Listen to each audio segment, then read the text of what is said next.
so. Okay, well, it's a pleasure to introduce this morning the first speaker in our Wednesday lecture series during the workshop. It's Schuurmans from University of Alberta, where he's a professor and Canada Research Chair.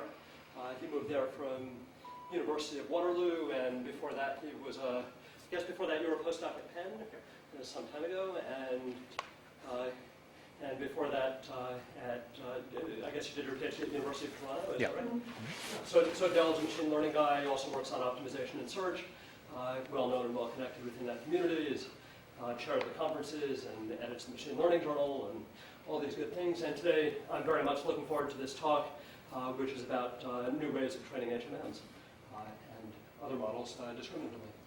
Thanks, Del. Thanks, Jason. All right. So I confess it feels to me like the audience might be a little bit different from what I'm used to talking to. So if there are vocabulary issues or even, as you see, like different issues about taste and so on, I apologize. I'm happy to communicate with you about them. But I probably am coming from a slightly different field. But we'll see how it goes.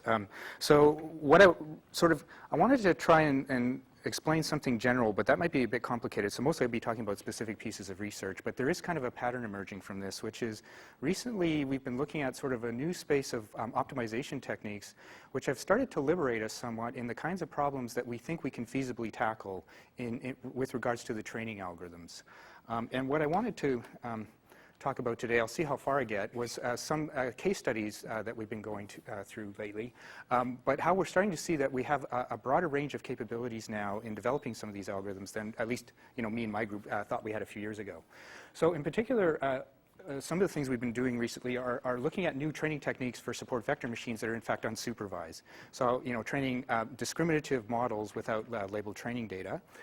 We have some work on unsupervised support vector machines, and then lately we've been able to take that work and actually scale it up or extend it into what Jason alluded to, which is new unsupervised training techniques for structured prediction models. I'll use HMMs as an example just to keep things concrete and clear.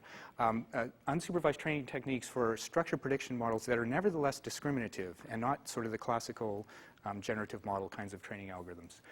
Interestingly, it's the sort of the algebraic and sort of algorithmic techniques we developed there, we started to realize they're more general. We've started to develop new algorithms for things that are actually even quite different from this trajectory. So another piece of work, which I'll see if I get to, is talking about some training algorithms we've developed more recently for doing outlier suppression in support vector machine training.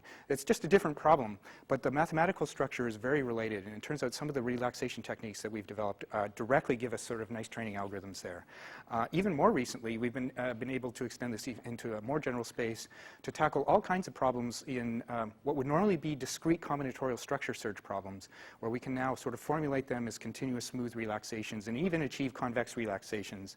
And so one of the most recent projects we have is new techniques for like learning the structure of a graphical model, but doing it in a smooth convex sort of relaxation.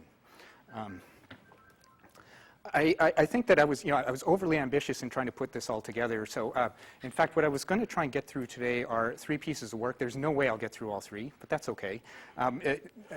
At worst, I'll get through the first one. So I want to talk about, but I'll attempt to talk about 3 pieces of work.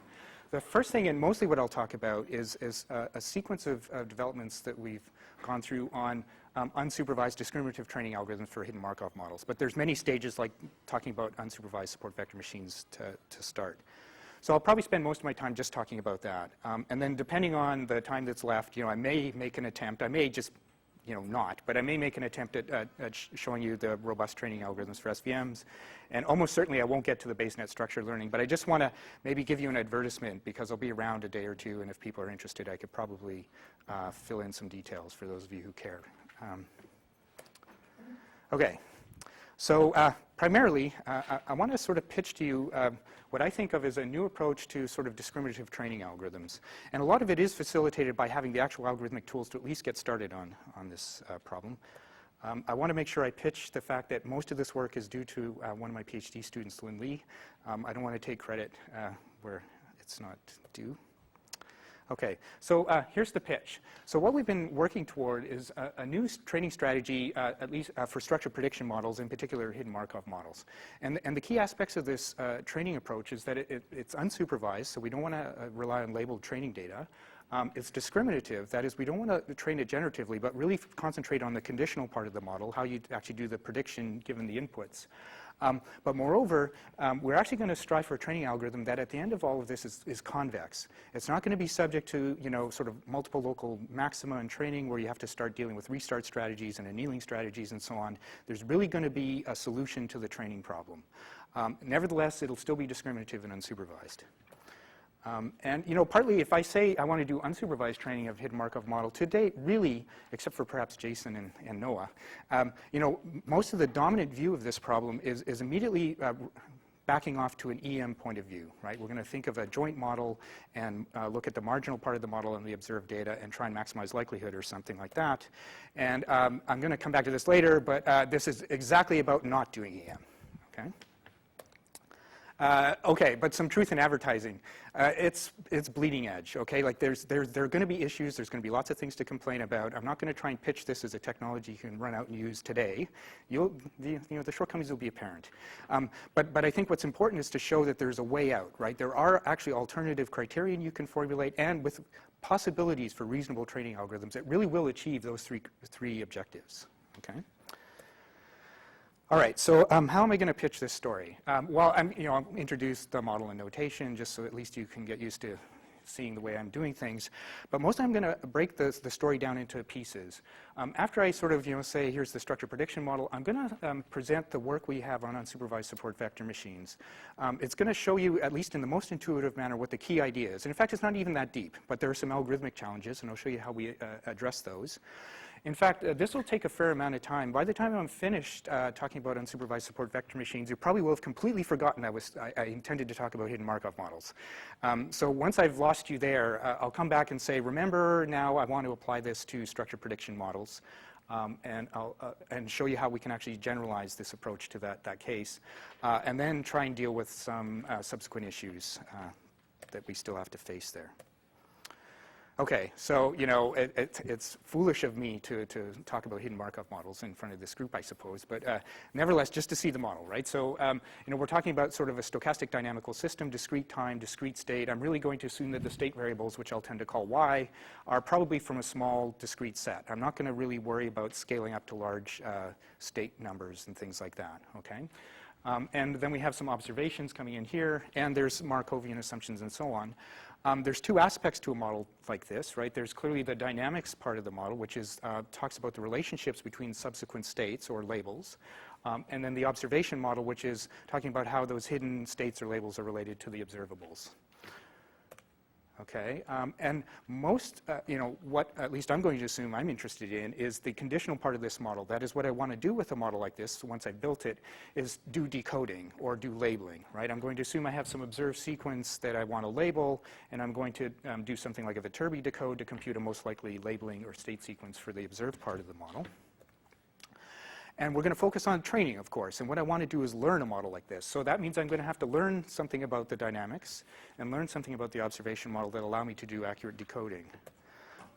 Now, there's two cases, of course, to training, supervised or unsupervised. In the supervised case, of course, we assume that you actually see the hidden state labels during training. And this will allow you, obviously, to learn the models more effectively. But I'm actually going to try and focus, of course, on the unsupervised case, where you see the inputs, but you don't see the hidden state sequences. And we nevertheless... so I'm calling X the inputs and Y the output. Yeah. X and Y? I don't know. Okay. You see X, you don't see Y? Okay. So in your model, the X's are outputs. In the generative model, so okay, so that's a good setup for this. So how do we get away from generative models? Okay. So so this is sort of hairy notation, but actually this is going to be really helpful when I try and relate hidden Markov models to support vector machines. And in fact, I'm going to as quickly as I can, lapse into a view where it's all just sort of linear models over feature representations, which are more general than, say, just hidden Markov models. So for example, if I gave you a particular joint observation labeling sequence, we can write the probability of that sequence, thusly using the representation we have. And just trivial algebra, you can, the usual sorts of tricks, just rewrite this in a series of equalities. into a representation where instead of talking about like local conditional probabilities being represented explicitly, I'm going to look at models where we talk about features like indicators of patterns, like did these two things occur together, or did this input and this output occur together, and associate with each pattern indicator a weight, which will be like the log probability, right? And so the representations I'm going to concentrate on are basically these linear representations of the data, and the learning problem is going to be focused on trying to set these weights. Okay? In particular, when you start to look at things in this kind of feature-based representation, the step from hidden Markov models to conditional random fields is fairly straightforward, right? If we just look at one of these feature representations, if I just allow my features to depend on more than just, say, a local context, but in fact I allow my features to look at the whole input, I can generalize the model pretty easily, as long as I don't have to normalize. And the decoding part of the model really doesn't have to change much at all, right? Because in the future, when I'm decoding on test, my Viterbi algorithm is going to be only searching over the labelings, and all I need is the ability to measure the features on the inputs. So I can have wide-ranging features on inputs. Okay? Just to make sure I'm following your notation, your J runs over all possible configurations now of X, Yep. Y, Y, Yep. Yep. Local configurations. But in this case, I guess. No, it's like local sorry, so here. So I is running across the sequence, okay? And then the J is actually running, ABC. yeah, local configurations, right. Okay, so how to learn the weights? Well, if in the supervised case, in fact, there's recently been a tremendous amount of progress on understanding how to learn weights for these sort of feature-based representations of models that look at actually structured prediction output, in particular conditional random fields and maximum margin Markov nets. However, these are clearly supervised training algorithms, and it's been a problem for a while now to understand how to even do semi-supervised or most optimistically unsupervised versions of these algorithms. If we really were to back off to a completely unsupervised case, again, there isn't really a lot out there to sort of guide us into how we might train these other than EM, which I don't want to do. Okay. So finally, let me start to talk about some research. So this is the part, so I'm going to first of all just talk about something which may seem unrelated, but it's just talking about unsupervised support vector machines, which you could think of as just focusing on a subpart of the problem. So forget the fact that we're trying to label an entire sequence, and temporarily at least just look at a local predictor, right? We're just trying to predict a single label from an input feature set, okay? And the subscripts on the X's are time. Yeah. Yeah. They are the I's. Yeah. They are not the J's. Right, correct. Yeah. Okay. So, support vector machines, all right? You've all seen them before. I'm just going to show you the pictures because I want to show you how you generalize the the classical supervised support vector machine into unsupervised, and it's all pretty obvious, right? So, you know that a support vector machine you can think of as a linear discriminator in a high-dimensional space, right? In the feature space. So. Start out in a two-class case. Let's assume like there's only a binary labeling Y, and we have some input feature, and we're just trying to learn some linear model, a linear discriminator over the inputs that can distinguish the positives from the negatives. So you could depict it this way in a two-dimensional feature space, right? And the idea behind a support vector machine is to find a linear discriminator that has the largest Euclidean margin between those two sets. Okay, and there are many issues about dealing with nonlinear discriminators using auxiliary features or kernels. There are other issues about dealing with non-separable data by looking at margin losses or soft margins. I'll probably come back to that sort of thing much later in the talk, but for now I think it's adequate just to sort of have this very straightforward view of support vector machines. Okay, so if I was to give you, labeled training data, the principle behind support vector machines is literally to find a linear separator with largest margin. And, what idea might there be to extend this to an unsupervised case? Well, if I show you a picture like this, you know exactly where I'm going, right? The unsupervised principle might be, it's quite clear, right? If you have a bunch of data, you'd want to be trying, even though there's no labels, trying to find some separator through that data, some linear discriminator that nevertheless has a large margin between sets of the data, right? So you could formulate a principle which is basically find a labeling of the data that if you then ran a support vector machine, you would get a linear discriminator with large margin. Pretty much the obvious thing. In fact, it's an intuition people have talked about, but there's an algorithmic challenge there. An algorithmic challenge. Okay. This is what's called transductive SVMs, right? Or at least in the part. This is what Torsten was attempting to do with transductive SVMs. But you have a better algorithm. Yeah. Yeah. Well, in one sense. Better principle, slower algorithm. We'll get to that. I see. So the criterion will not be the same, actually. Motivating intuition's the same. The algorithm is very different. Yeah? Okay. Okay. There's one catch. But I do want to focus on the general principle because I ultimately will apply these ideas beyond support vector machines. But think of it this way. And think of unsupervised learning where you don't have the labels, but you're really trying to postulate labels that if you then had that particular labeling, you would get a good supervised learning outcome for whatever base algorithm you're trying to use. Okay? Now, you have to be a bit cautious here, and there's the obvious way this can go wrong, which is, if I literally said, just find a linear discriminator that maximizes the margin on the data, well, the best thing to do is ignore the data, send the margin off to infinity, infinite margin, you win, right? So, there's something, broken. The thing that's broken is you have to add constraints, right? So you think about searching over labelings, but the labelings have to be sensible. So, for example, informative in some way. Like you don't want to set all the labels to the same labeling, to the same class, right? So we're going to actually do, or if even you try to be a bit clever, but you have a single outlier, if you could only separate one point, that would be pointless, right? So what we're going to do is impose, at least in this setting, the most obvious constraint, which is we're going to try and find the largest margin linear separator, subject to a constraint, however, on the labeling that it be balanced, or at least approximately balanced. Okay. Now you can envision more sophisticated things like being informative, like looking at entropy and mutual information. If I can talk fast enough, maybe later I'll talk about that sort of thing. But for the time being, we'll just focus on the most obvious thing, which is just constrain the labeling to be at least approximately balanced. Balanced meaning that the number of things Yeah. on one side Yeah. is... Right. Correct. Okay, so what's the computational challenge? It's pretty easy. Just find a labeling, an assignment to the points. That if you were to run an SVM, like run the quadratic program and you get the weights after and you measure the margin, you get the biggest possible margin. And make sure you search over a constrained set of labelings. Okay. It's a hard problem. I'll address this in a sec, but it just feels hard. As far as we know, it is hard. Okay. So what we're actually doing in this research is looking at a convenient way to approximate this problem, and we look at a particular convex relaxation that's based on semi-definite programming, which gives us a fairly tight relaxation. Now, you can challenge this question, how hard is this really? We don't have the NP hardness proofs yet. We believe it's NP hard, but it's not just us, Torsten and Vladimir Vapnik in his book. So this principle has been around. No one has been able to do something better than a branch and bound search or convex relaxation thus far. But I confess we don't actually have a proof of hardness. Okay.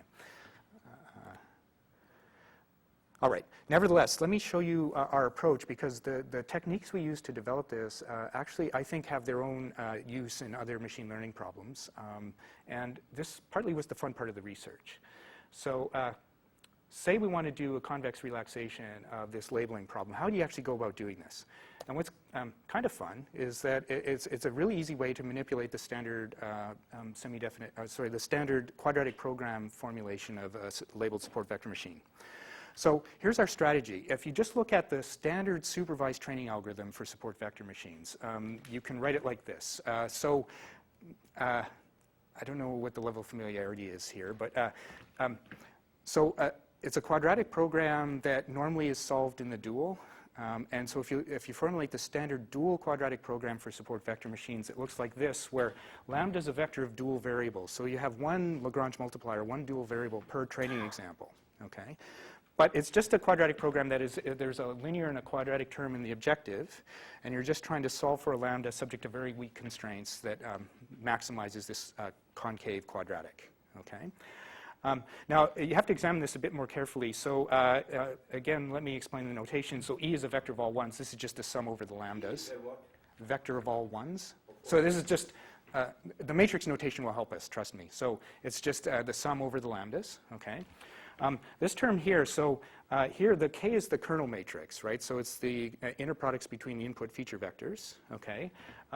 This circle is just matrix component-wise multiply, and lambda lambda transpose, it just turns out that if you write the standard quadratic program, you could represent it this way. This is a matrix, right? You have the vector by the vector transpose, you get the matrix of the quadratic terms of the lambdas, and then its inner product with this other matrix, which is, turns out, the label vector. So if you have the vector of +1, -1 labelings, it turns out that the labelings only participate in this quadratic program through this matrix of the label vector times the label vector transpose, okay? So what, you ask? Well, this is actually going to allow us now to see how we manipulate the labels to solve this problem. So here's another observation to make about the standard quadratic program is normally when you solve an SVM, you don't care about the objective value you get. Like you solve it and you take the maximizer, the dual Lagrange, the dual weights, and then you use those weights to define your classifier, okay? And you would probably ignore the fact that the quadratic program, in addition to those weights, will return a number. And that number actually means something. It's actually the inverse of the square of the margin that you got, okay? And we're going to pay attention to this number. And in fact, what we're going to do is think of the inverse squared margin as a function of the labeling you're asserting. Because remember, we don't have the labeling. We're actually going to search over the labels. So we can actually pose this as an objective. The inverse squared margin is a function of the labels. Okay? And in particular, what do we want to do? We want to solve for a labeling that actually minimizes the inverse squared margin or maximizes the margin. Okay? So we can just formulate our unsupervised training problem is just that. Search over labelings such that if you maximize the inverse squared margin of the outcome of that quadratic program. Okay? Now, you could forget about all that and just look at this and think of it as an objective. It's just an optimization objective. You're just searching over the space of label vectors to try and minimize this function. It's a bit confusing because the function has this max in it and so on, but it's just a function, right? Just this gamma squared of y. Okay? If you think of that as a function to optimize over, it's problematic. So it's not just the max, but there's many things that are hard about optimizing this function. It's, it's a combinatorial search. There's no really nice structure there. But it's really close to having nice structure. And sort of the key observation, and the observation we made that really made us think that we could do something with this, was to notice that the labeling vector, whatever it is, only participates this in a very simple way, just as this matrix. And this matrix actually is a very simple thing. Okay, so it's a messy function. But here, this matrix YY transpose actually is a very straightforward equivalence relation matrix. That is, if you look at this, the matrix, Mij, the entry ij, is going to be 1 if and only if yi equals yj, because these are +1, -1 values being multiplied together. And it'll be -1 if they disagree.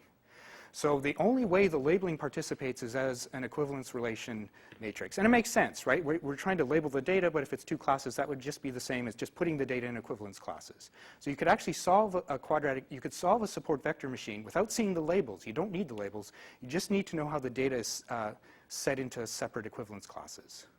Okay?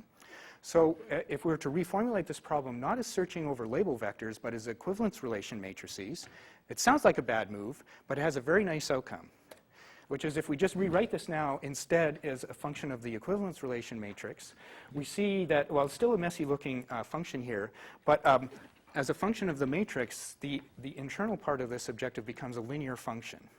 And what we're left with is a max of linear functions of our variable.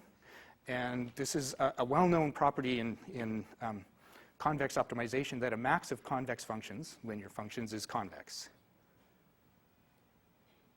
So at this point, there's two constraints that we're dropping. One is that M actually be an equivalence relation, and the other that you want some kind of balance between the classes, which isn't in this formula yet. It's not there yet, but you definitely want, exactly. Okay. Thanks. So imagine now reformulating the searches over the matrix, but now we're going to need constraints like it be an equivalence relation and there be certain numbers of classes and so on. Okay. But the nice thing we'll get, even though we haven't, we don't have an algorithm here yet, is that this is going to have a solution. That is, there are going to be no local minima to this problem. If you get an M that solves this, right, it's going to be a global solution. If there's more than one that solves it, they're all going to be equivalent solutions. Okay. All right, so now our challenge is just to solve for this M, but there's, so here we introduce this constraint here, so I kind of shuffled that underground, and this is our class balance constraint. Okay?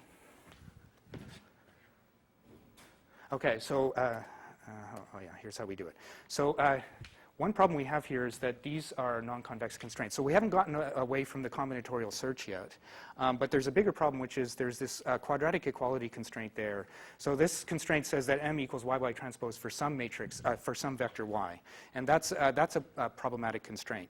It turns out, however, that that constraint has an elegant solution. So in the field of semi-definite programming, there's a lot of nice structural properties known about matrices, and in particular, there's a very nice property of +1, -1 matrices that it's an equivalence relation, or that it factors into a YY transpose if and only if the matrix is positive, semi-definite, and the diagonal is all ones. Okay? So that allows us to actually replace that problematic constraint with these two constraints. It probably just looks like, notational gibberish, but this is a big step because it turns out that this is a linear constraint on M, and this is a convex constraint on M. Okay? The only thing left is that we still have the discrete constraint here.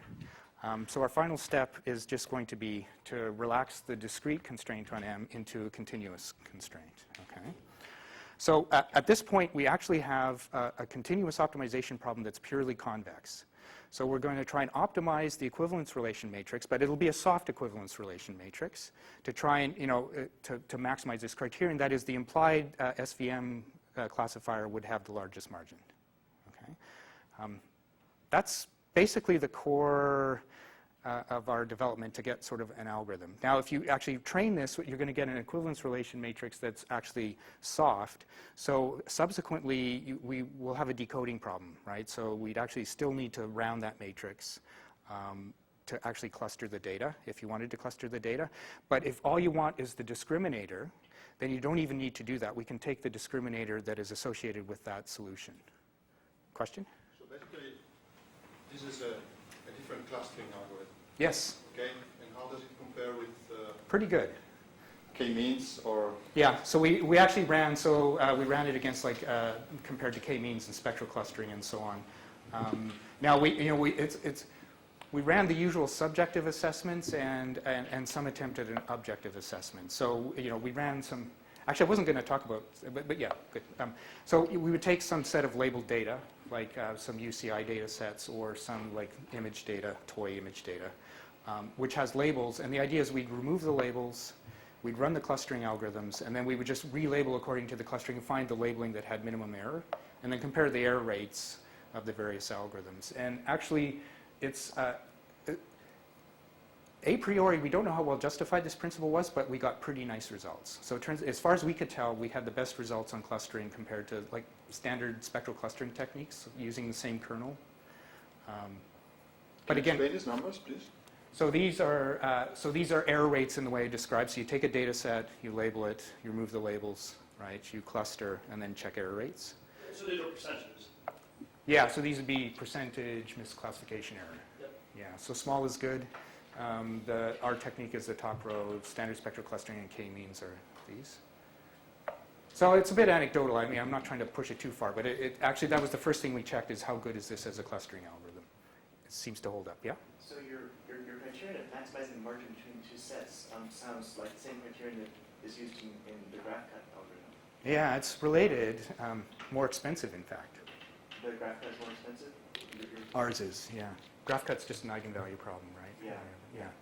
And so the difference between the results would be that yours produces a hyperplane separating the two sets, and the graph cut just kind of finds any boundary that maximizes the separation. Yeah, I mean, we haven't sort of done due diligence to really see the connections. There's some relationship, but they're clearly not doing the same thing. It might be nonlinearity, but I think I could probably, in some implied feature space, it probably corresponds to some linear. I'm not too sure. The questions of cost-benefit trade-off are a bit questionable, but if we persist, we'll see. Okay. All right. So so that's sort of the initial start, which is at least in principle you can do a two-class clustering based on this large margin principle. And what was hard-coded there was a class balance constraint you had to specify ahead of time, and it was specialized to just two classes. Okay.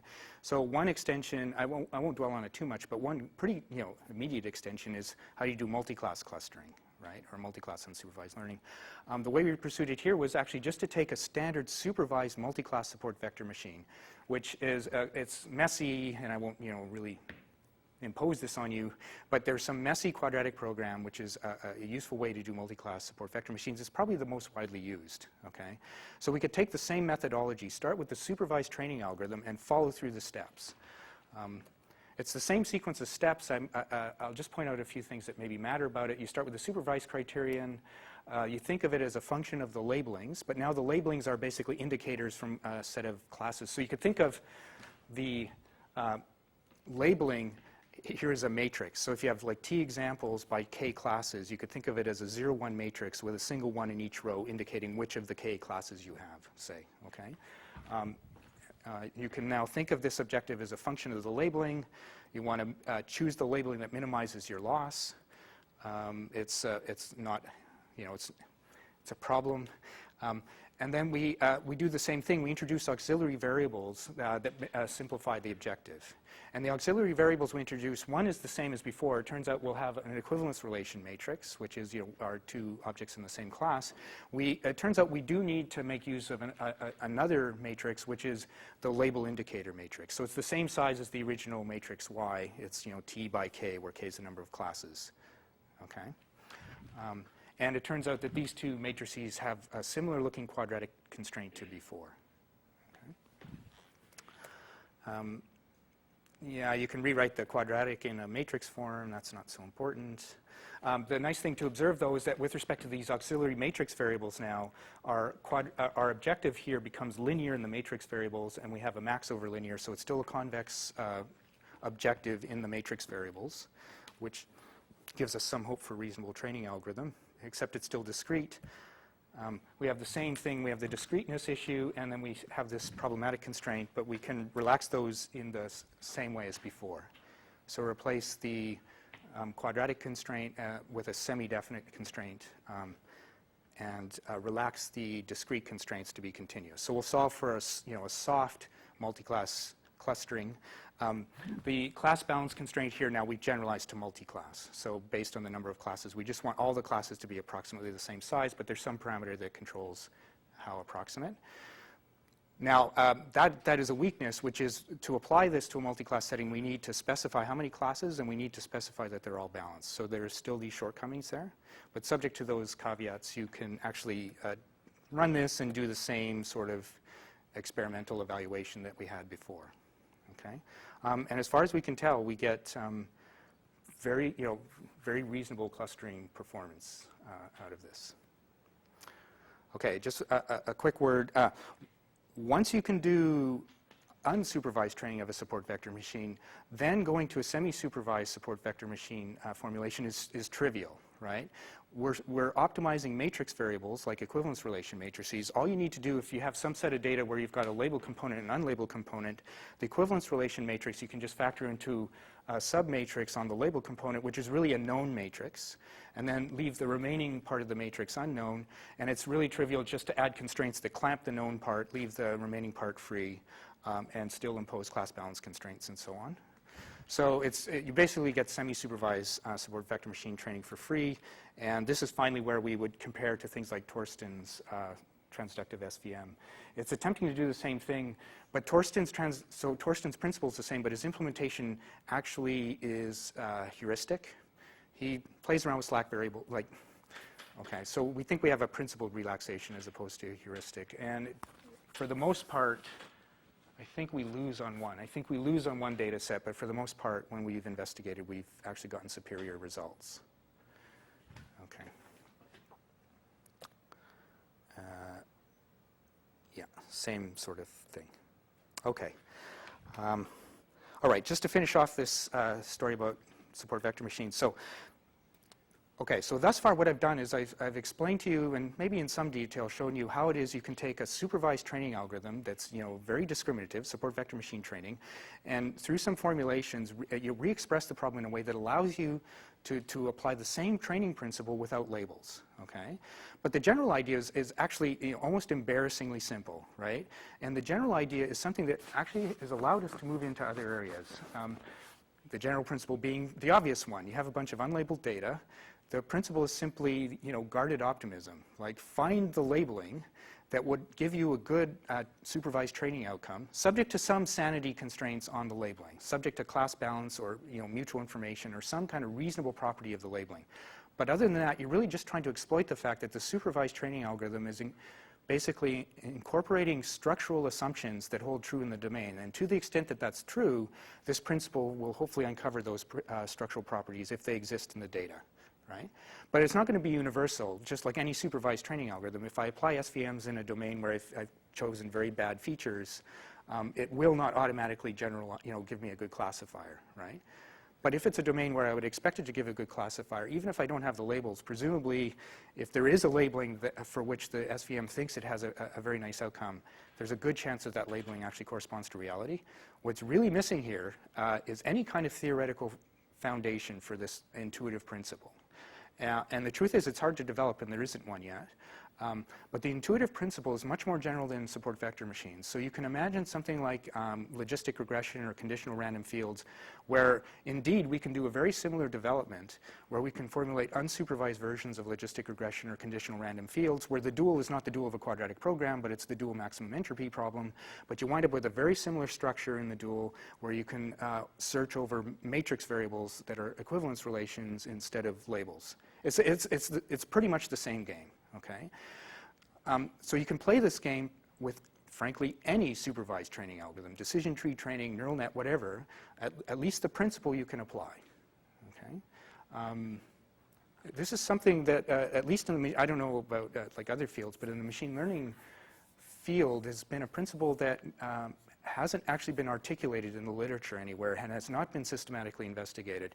But it looks like it's a pretty obvious thing to be looking at, and at least to understand the shortcomings of it. It looks like something that really should be given a lot more attention than we've spent on it so far. So we're trying. Okay. Yeah. Can I ask, so in a lot of problems that we deal with, there's not a clear boundary between two classes. Instead, you have regions of high density examples and regions of low density examples. Yeah. And it seems like this could be extended to that if in the formulation for the SVM, if in the optimization criterion for the SVM, if you put in mislabelings, if you had some sense, even for the unsupervised case, of tokens that might cross over. So in any talk, there are going to be lots of little details I gloss over. Here's one of them, which is the actual SVM principle that underlies what we've done so far is not hard margin. It's actually soft margin. So it does actually allow crossovers. So the final discriminator we learn is not actually separating the data necessarily. It may have some error points. So you do have some slack variables for tokens that cross the margin? We don't have explicit slack variables, but we have the... Yes? Okay. I mean, I'm going to... If I can talk long enough and clearly enough, I can show you that you can reformulate these problems in many different ways. And with slack variables, without slack variables, but they're all equivalent. I'll show you multiple equivalent. There's multiple equivalent formulations of the problem, right? So the effect of slack, the objective is the same, whether you have explicit slack variables or not is beside the point. I may come back to that when the real way to think about support vector machines, if you want to relate it to things like probabilistic models, is to not think of it as a quadratic program with slack variables. You really should be thinking of it as minimizing a loss function, which is a hinge loss, a margin loss. And if you start to look at it as minimizing a regularized margin loss or hinge loss function, you can start to see how very similar it is to logistic regression or conditional likelihood. And in fact, to the point of almost being indistinguishable, right? What the margin loss actually is. Well, yeah, well, okay. At some point, some picture will come up. Okay. Yeah. Quick question Yeah. for deconstructing your matrix notation. So instead of having a class balance constraint, if I wanted to have proportions based on some prior information about the... So that would be easy to so impose. just the e's become something other than e's in the class equation? Yeah. Okay. And in fact, it'd be, as long as it's linear, which it likely would be, Right. you're in great shape. You can impose any kind of prior constraint on the number of, you can specify the number, you could specify ranges on how prevalent each subclass would be, and so on. Yeah. The thing that's missing is that in the equivalence notation, there are no explicit class labels anymore. It's the same or different kind of That's right. encoding now. Yep. So then what I want to do is have a constraint that says one of these, I don't care which one, will be 70% of the data. That's right. And the other one will be... And you might think you get into trouble because you don't know which class to make the 70% class and which to make the 30, but it's actually convex. Whatever the best one is, that's what it finds. Okay, so you reassure me that it's trivial. Yeah, that constraint is a hard constraint, but maybe because you've got slackness also in formulation. Yeah, so you could literally say exactly 70%, or you could say 70% plus or minus whatever range. Yeah? Well, right, you have a hard constraint, which is what those epsilons were doing, if I understood, which says, okay, it's got to be between 68 and 72%. Yes, it's hard within a range. Yeah, so of course, what you might want some prior distribution. If you want to get fancier than that, like some like Gaussian prior, or or something like that. No, Jason, my question is very simple. It was, what if I didn't have 1 over k? I wasn't asking your question. Yeah. Okay. All right. So I did say I would be talking about support vector machines and we'd forget about hidden Markov models, right? And then I said I would remind you of that. So this is that time. Let's assume like we understand how to take support vector machine training algorithms and make them unsupervised. I want to go back now to the real what we think is the interesting problem, which is incorporating unsupervised training in a context of structured prediction models. Okay, where the label is not +1 -1 or 1 out of k. It's like a sequence labeling. Okay, and how do you train one of those unsupervised? And the answer is if you try hard enough, you can. Okay, so this is the next part here. Okay, so just a reminder, here's our model. I don't think I need to say much about this again, except that, oh yes. One way we can look at a structured prediction model is that it's a bunch of local predictions. And in fact, we could look at the unsupervised, so I could take all my sequence data, maybe it's unsupervised, and I could just learn what is in effect a local predictor. I could take all my sequence data and just chop it up into each local piece, each local label that I'm trying to predict, and I could just treat it as like IID data and train my SVM unsupervised, and I get a predictor for the local piece. Okay. The only thing that's missing when we go from an SVM classifier to the structured prediction case is that these local predictions here and here need to be coordinated. Right? So you can think of what we have so far as a good unsupervised training algorithm for a local piece predictor, but we need to now think about how do we incorporate the coordination between the predictions on the pieces and still be unsupervised and so on. Oh yeah, so before I get into this, here's my sort of rant about what's the current view of this problem. So the current view of this problem is mostly to focus on a probabilistic representation, right? And you can think of like generative versus discriminative, but that really comes down to like maximum joint likelihood versus maximum conditional likelihood. In the supervised case, right? And in the supervised case, of course, I think typically even in speech, people argue that discriminative training, like conditional likelihood training, tends to be superior to joint training. In various scenarios, of course, you can get funny trade-offs. But I think the simple intuition is that if you're training your model in a maximum likelihood case, you're trying to model both the predictor that you're ultimately going to use, and you're trying to do you're trying to model the input distribution. And the problem is, if you really don't care about modeling the input distribution, you really only care about the predictor. This criterion is going to force you to make trade-offs in your parameter space that may, in fact, sacrifice accuracy on the conditional model in favor of doing a better job of modeling input space, and that may be a problematic trade-off. Okay, so there's sort of fairly clear rationale for not modeling the input distribution and only trying to model the conditional part. Okay, and focusing just on the conditional. So that's great. That's if you have labeled training data. So what's the traditional view? However, when I take the labels away, well, the traditional view has basically been to completely give up, right? Since we don't have any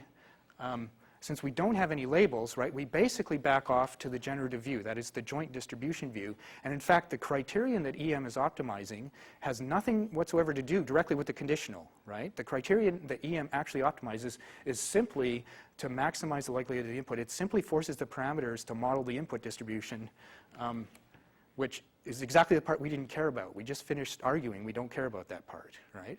So then you can ask yourself, why would you hope that modeling, twisting your parameters around to model the input distribution by accident would give you a good conditional predictor? And truthfully, the more I think about it, the more I realize there's no reason at all to expect this to really give you a good conditional. I mean, you might hope, but it's optimistic. Okay, and moreover, you don't need to do it. Okay, there's the usual list of problems with EM, right? So not only is it the wrong objective, but of course, mostly people have fixated on the fact that it is a bad optimization objective anyway, multiple local maxima and so on. So that's problematic. But even if you could globally optimize, I don't think, even still, you wouldn't get a good result, okay? So, really the goal would be, how do you actually train just the discriminative part of the model, without the labeled data? And the argument is going to be, well, that's exactly what we just did, right? Work out, training criterion that only focus on the conditional part of the model. Nothing about an SVM models the input space, right? But nevertheless, learns a reasonable conditional model with no labels. Okay, so then the plan is pretty clear. How do you now take a local prediction model based on SVMs, go from supervised to unsupervised, but now extend it? Well, it turns out that there was a confluence of sort of ideas recently that we basically exploited, right? So in our own work, we were, the work I showed you so far is we take the supervised SVM and we can make it unsupervised. Independently, of course, there's been a lot of recent work on taking local prediction models in the supervised case and generalizing or extending those to structured prediction models via things like maximum margin Markov nets or conditional random fields. Boy, I hope you've seen these before. If not, support vector machines and logistic regression differ really. They're almost identical. They differ only in the training criterion or the loss you're minimizing. And the loss you're minimizing in those two cases is very similar. There's basically hinge versus smooth logistic loss. The distinction between M3Ns and CRFs is the same. Just structured versions, but it's the same thing. The loss functions are close to each other. I probably can show you that. But they're not identical, but they're very similar. Okay, so maximum margin Markov nets are just a margin-based version of structured loss. And so our plan is pretty obvious, right? How do we combine the structured prediction form of support vector machines with the unsupervised training algorithms? And so that's where we're going. Whew.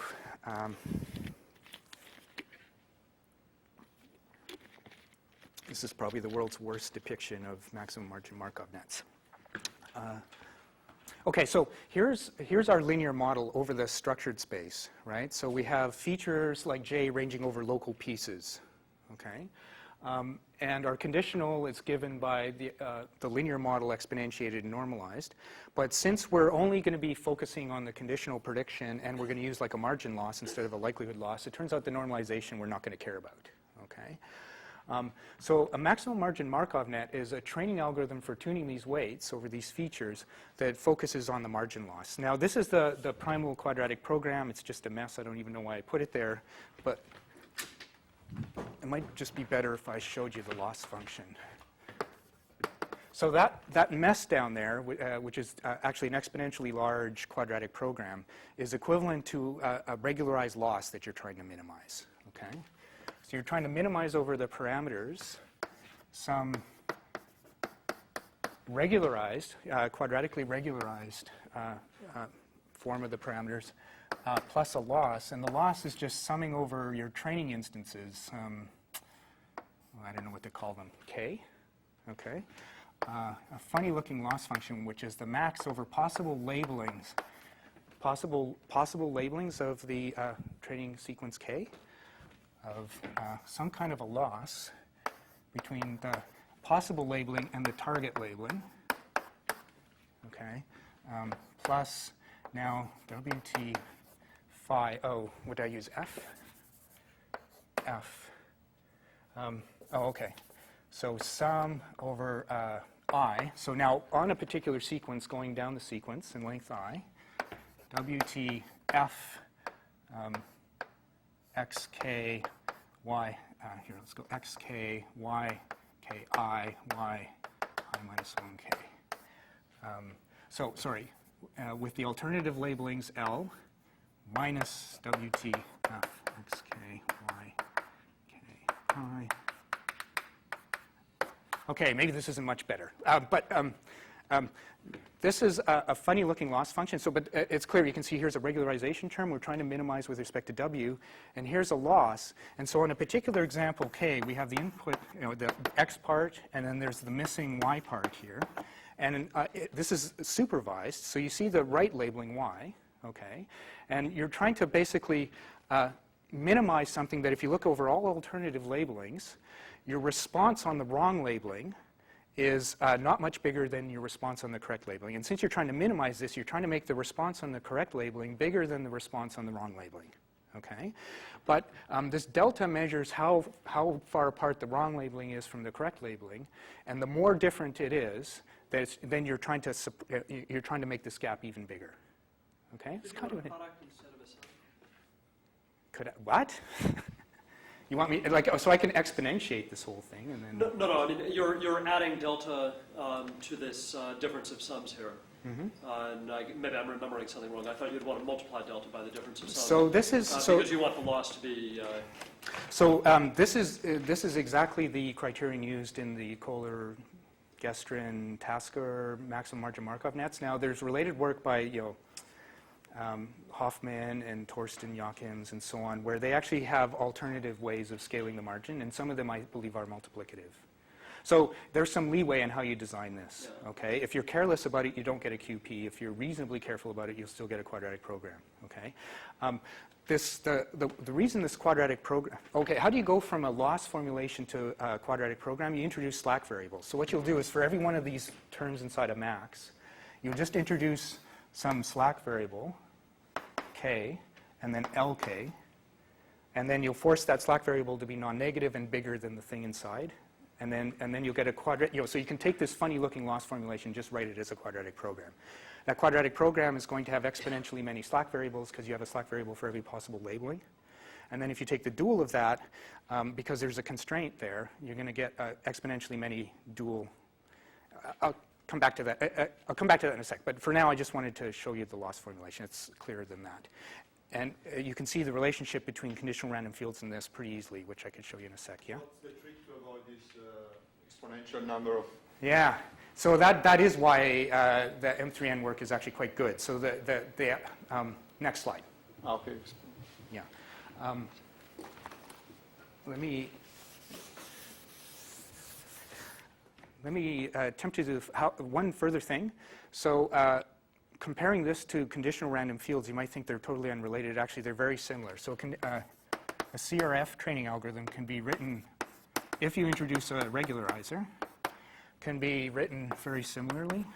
Okay, so the loss is going to be like log of your partition.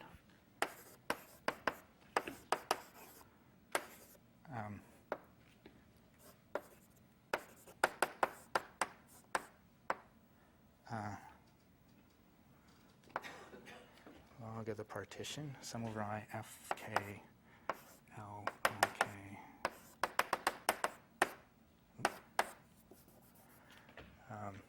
Minus WTF. There.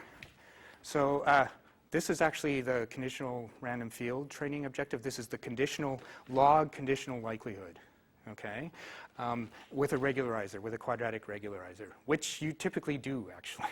Okay, so the only distinction is the differences between these loss functions. Now, the loss functions might look different, but actually this term here is the same. Okay, the only difference is the first part. Here we have this max over alternative labelings of some difference and some response, and here we have the sum over alternative log sum exp of alternative labelings. One further thing is that log sum exp is virtually like max. In fact, it's a reasonable approximation for max. You replace the log sum over alternatives exp with the max over alternatives, and you've got this max of that. The only thing missing is this gap term. They're very, very similar objectives, and also in the SVM versus logistic regression case, they're very similar objectives, which you can depict. So in a logistic regression case or SVM case, you could actually plot these objectives, and they would just look like this. So the SVM objective is a piecewise linear loss, and the log loss would correspond to the conditional likelihood. Asymptotically, they have the same slope here and here. They only differ a little bit around the misclassification margin. Okay, sorry. All right, so we have this exponentially large quadratic program, and the whole trick here is how do you solve it, right? And moreover, you formulate the dual, you get an exponentially large dual. So skipping a lot of algebra, the real contribution there was to notice that in the dual, you can actually compress the problem by exploiting the graphical model, by basically exploiting junction tree properties. So if your structure prediction task is, say, just a sequence, a Markov chain, right, then a junction tree is like just the local pairwise cliques. Okay? And so you would have like dual variables for every possible labeling, but it turns out that those dual variables, the only thing that matters about them is the marginals on those pairwise cliques in your training data. So this is writing the compact dual, and the compact dual just has these dual variables over every possible labeling of an adjacent pair, and every possible labeling of an adjacent pair, and every possible labeling of a singleton.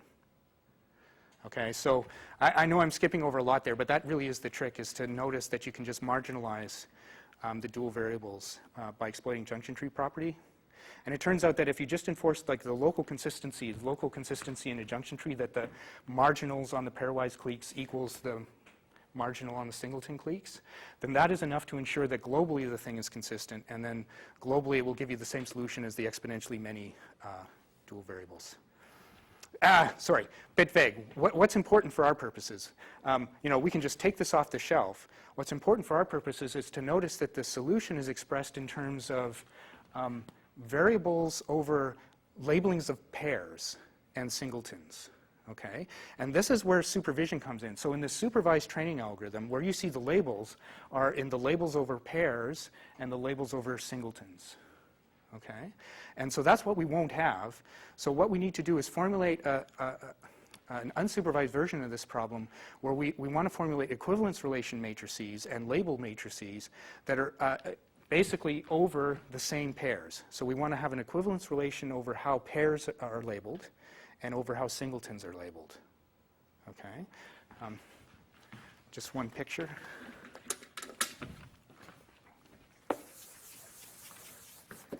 So if I have like a bunch of unsupervised training data, like this, okay? So each one is going to have its label.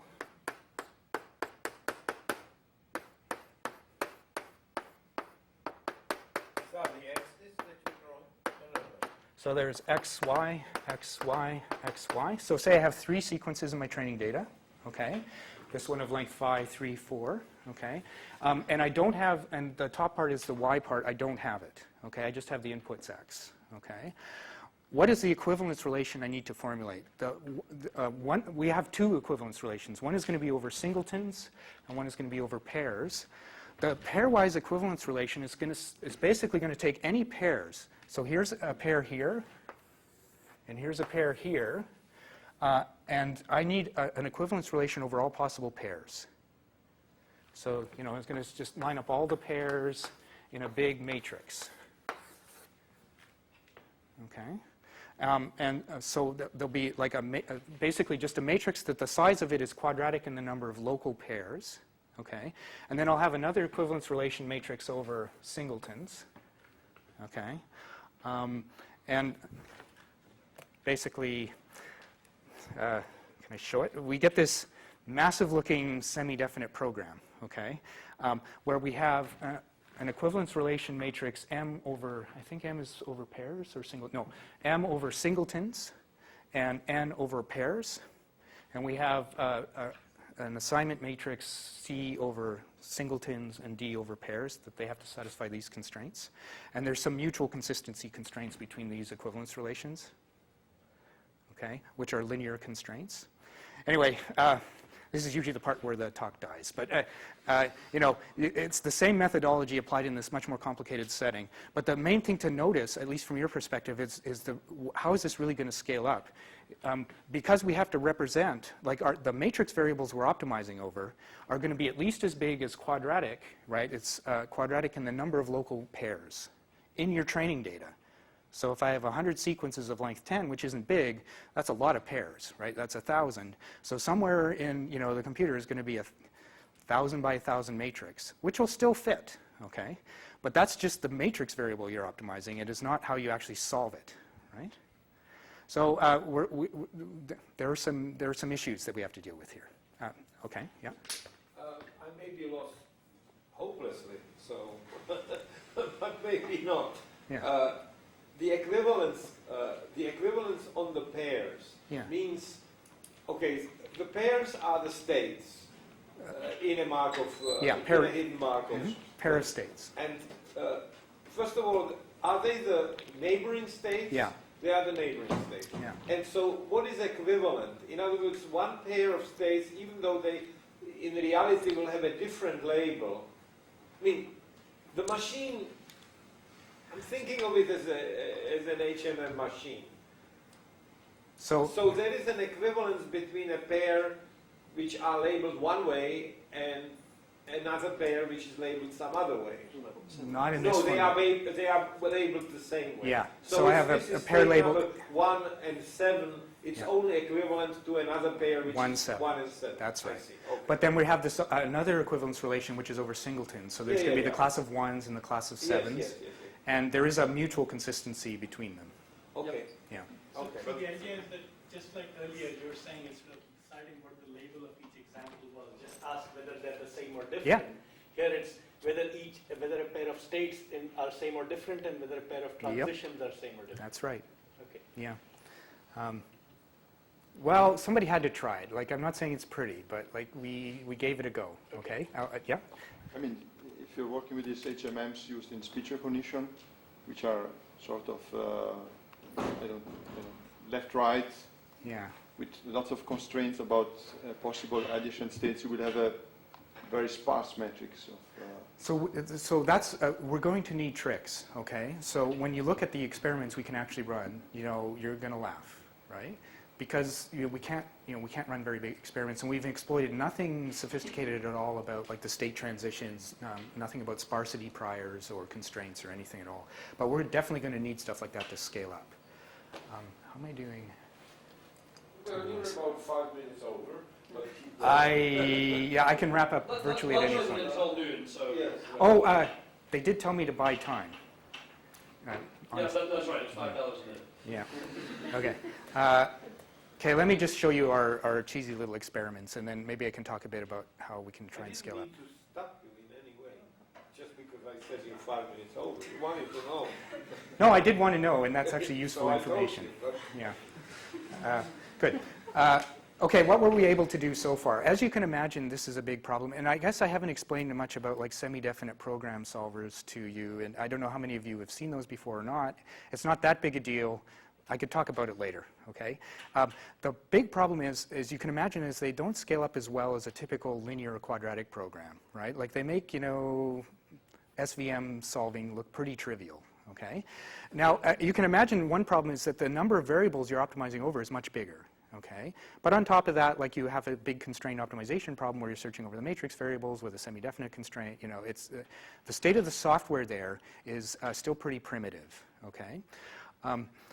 One problem we encounter is that most software you just peel off the web and you run, for numerical reasons, actually uses cubic space. So even though we have like a quadratically large matrix, the space the most solvers use is cubic.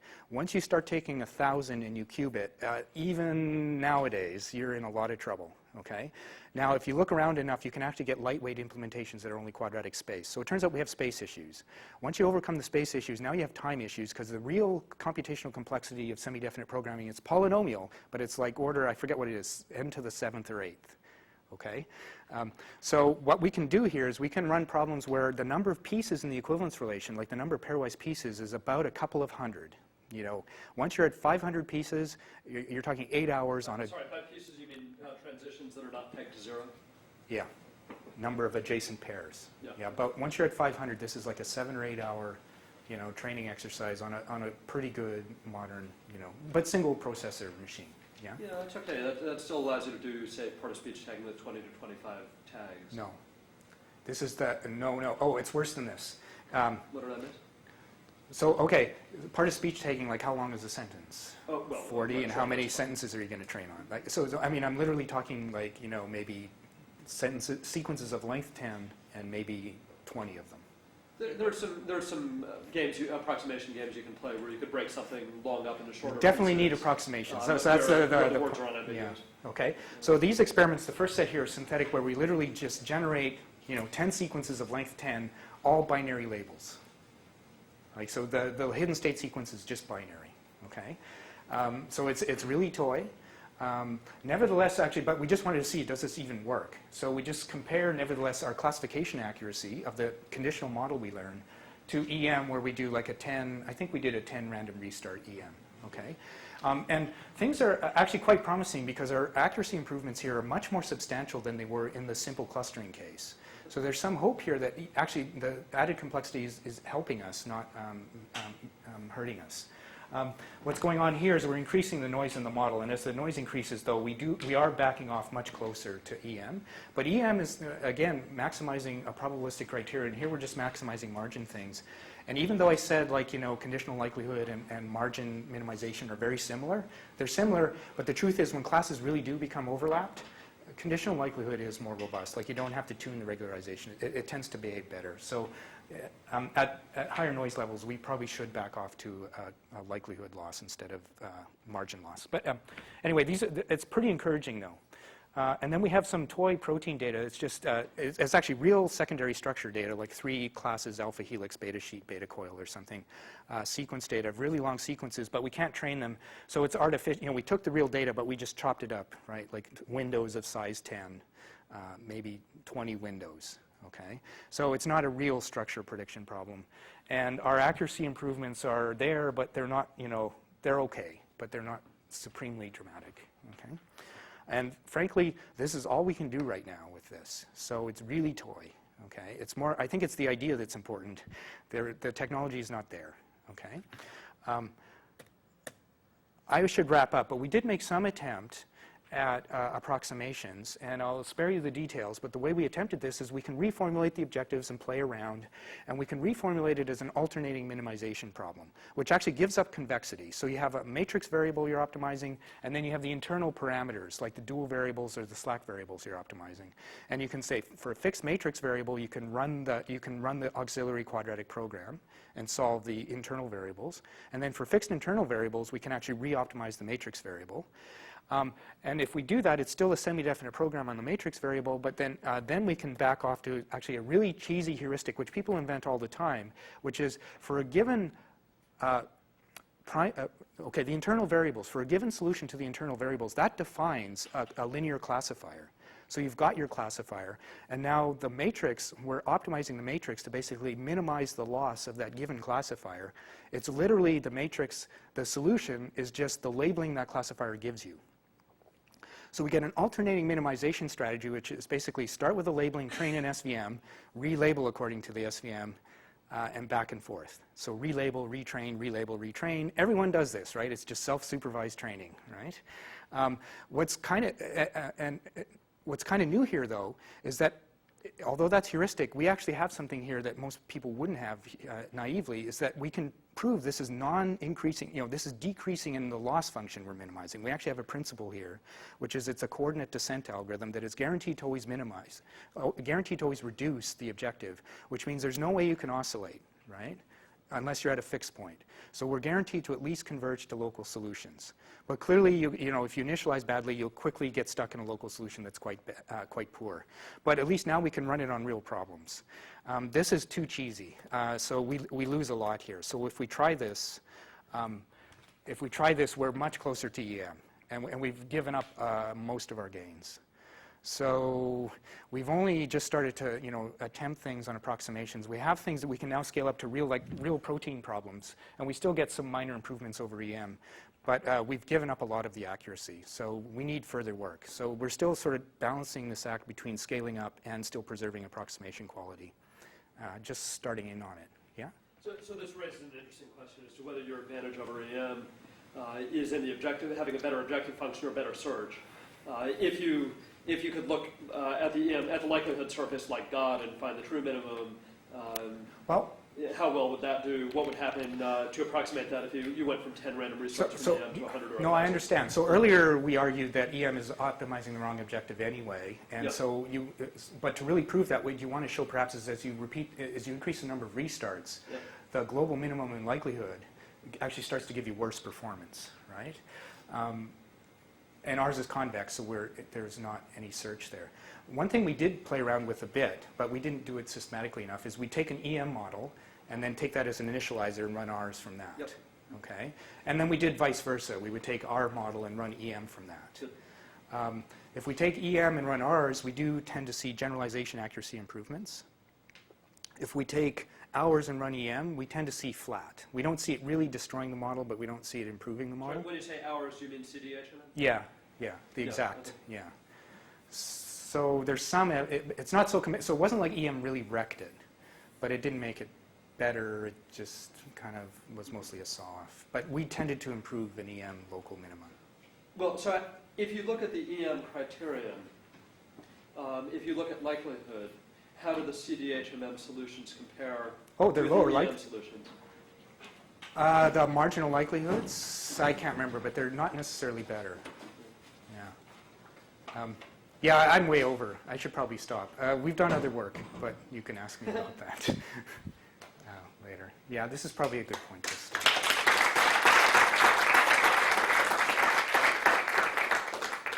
Okay, well, I wouldn't want to punish the good people who saved their questions for the end, so maybe we should take 5 minutes for them.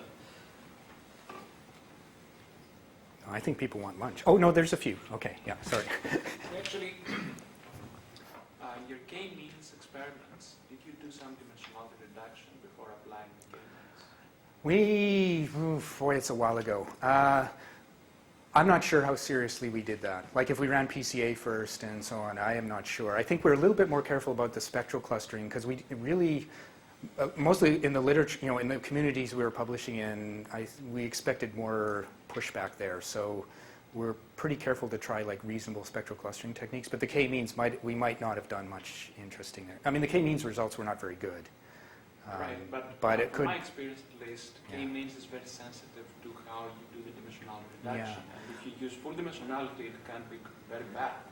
But I guess one argument we have is, of course, we don't have any sensitivities like that, right? We will have sensitivities on specifying numbers of classes and balance parameters, but after that, there really is there's no more issue. There's no local minimum. This is, by the way, why is convexity important? It's kind of important for exactly this reason, right? Because if you train it and you get a bad result, you don't turn around and blame the optimizer. Like the optimization is out of the equation, right? You blame the model, right? You start looking at your features, you look at how you model things. I mean, I think it focuses attention appropriately.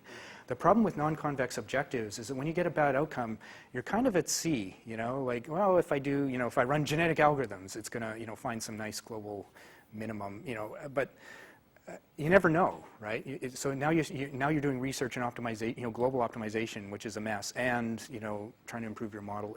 So methodologically, things are. If you can get convexity buys you something. I think methodologically, I think it focuses attention a lot on the model. Yeah. Oh, okay. Well, yeah. I just wanted to briefly ask you. Do you have some idea of how much the problem degrades as you allow the class equality to be smeared out as epsilon gets larger? So, right, clearly when epsilon is as large as 1, then it can go I up probably to can't give you how much of it. sensitive is it? I probably can't give you a very informative answer. The truth is Lynn Lee definitely looked at that, and if she were here, she could probably tell you. I can only vaguely recall. I'm not sure. Clearly, eventually, it's got to go bad. You could but treat it as just another hyperparameter and run that many more experiments. Don't want to do that. Yeah. Yeah, exactly. Okay. Yeah. So, a question. In these experiments, it's basically prediction of sequences. So you have to guess a sequence of tags given observations. Yeah.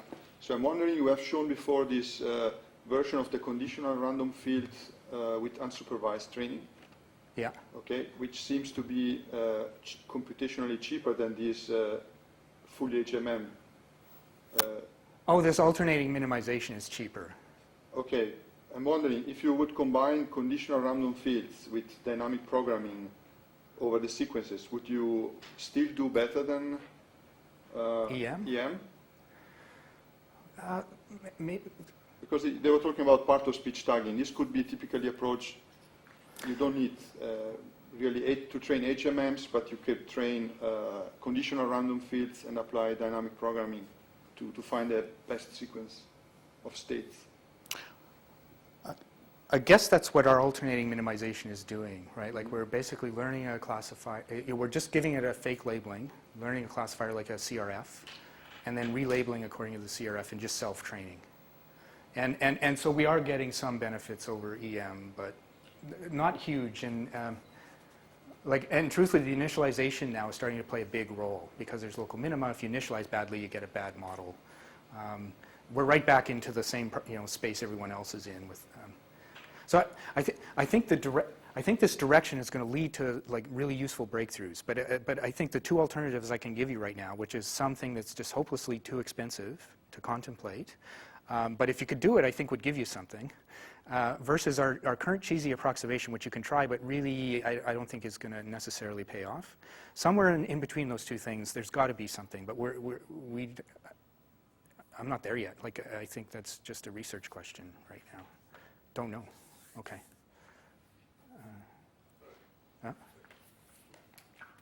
Jason mentioned part of speech labeling.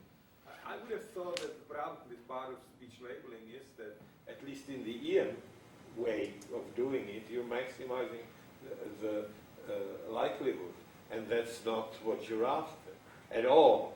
And I would think that in your case, I don't know that I'm after whatever you're doing. In other words, when we want to label in a manner in which a linguist would want to label. And you don't have that here in any way whatsoever. That's true. We're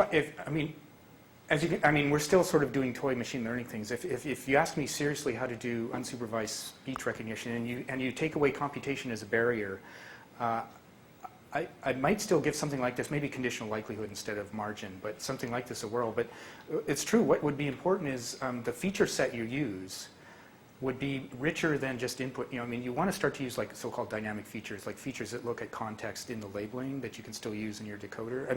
I think that a lot of the linguistic knowledge is not in the training principle, it's in the feature representation. You can put a lot of the knowledge you would need to use into the feature representation. Somewhere, the training principle is going to be some generic statistical. Could you put in constraints like the percentage of nouns, the percentage of because that you could estimate quite well. Yeah.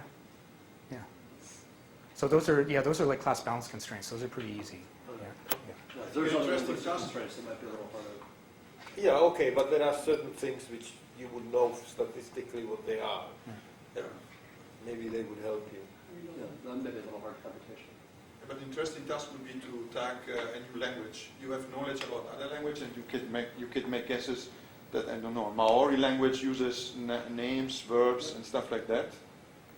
And you don't have linguists for this language. Lunch? Okay.